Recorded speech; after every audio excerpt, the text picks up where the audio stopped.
Assalamu alaikum, bienvenue à tous, j'espère véritablement que Kulshi Labas. Dans cette vidéo, grâce à Allah Azza wa Jal, le Tout-Puissant, nous allons prouver que Jésus alayhi salatu wa salam n'est pas Dieu, et cela en réfutant une ambiguïté souvent citée par les islamophobes. Alors l'ambiguïté est celle qui concerne l'empoisonnement du prophète Muhammad alayhi salatu wa salam. Alors j'ai déjà fait des vidéos sur ça, et il y en a d'autres encore qui arrivent, Inch'Allah. Mais en gros, Sam Shemoun, un grand islamophobe, nous dit que, acte 28, ici, Paul résiste à un empoisonnement, donc c'est un vrai messager de Dieu, il est supérieur à votre prophète, etc. Regardons ça de plus près. Le gros problème de cet islamophobe, c'est qu'il met pas en avant le contexte. Ici, on est chez des barbares, ils ont vu une vipère s'attacher à la main de Paul, il n'y a pas indiqué clairement que Paul a été piqué, c'est juste attaché. Et puis quand ils ont vu que Paul n'a rien eu, ils ont dit que Paul était un dieu.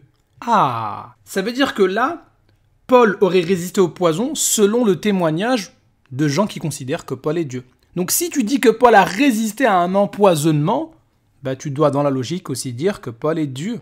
Et si vous dites que ouais mais Luc il a quand même écrit tout ça, ouais mais Luc il a aussi écrit qu'ils ont dit que Paul était un Dieu. Donc est-ce que Paul est vraiment Dieu? Par contre, quand après Paul va faire une guérison, il l'indique clairement. Mais ici, il n'y a pas d'histoire d'empoisonnement.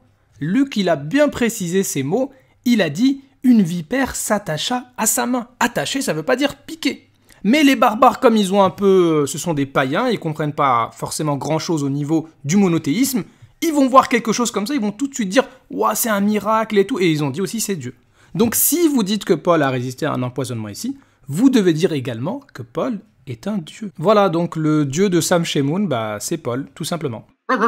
À force de vouloir attaquer le prophète alayhi salatu wassalam, les islamophobes tombent dans leur propre piège et dans leur propre polythéisme. Bon, faut savoir qu'il y a eu d'autres épisodes semblables, par exemple le 14 chapitre précédent dans le même acte des apôtres. Là, pour le coup, il y a une vraie guérison, c'est indiqué, ayant la foi pour être guéri. Et quand Paul aurait guéri certaines personnes, eh bien là, les païens ils vont dire « les dieux sous forme humaine sont descendus vers nous ». Est-ce que ça veut dire que Paul était vraiment Dieu? Et ils ont appelé Paul Mercure, et ils ont voulu lui offrir des sacrifices. Mais Paul lui dit, pourquoi agissez-vous de la sorte? Nous aussi, nous sommes des hommes de la même nature que vous. Ça veut dire qu'ici, on est face à des païens qui, lorsqu'ils voient un miracle ou même quelque chose qui leur semble étrange, ils vont dire, c'est des dieux descendus sous forme humaine.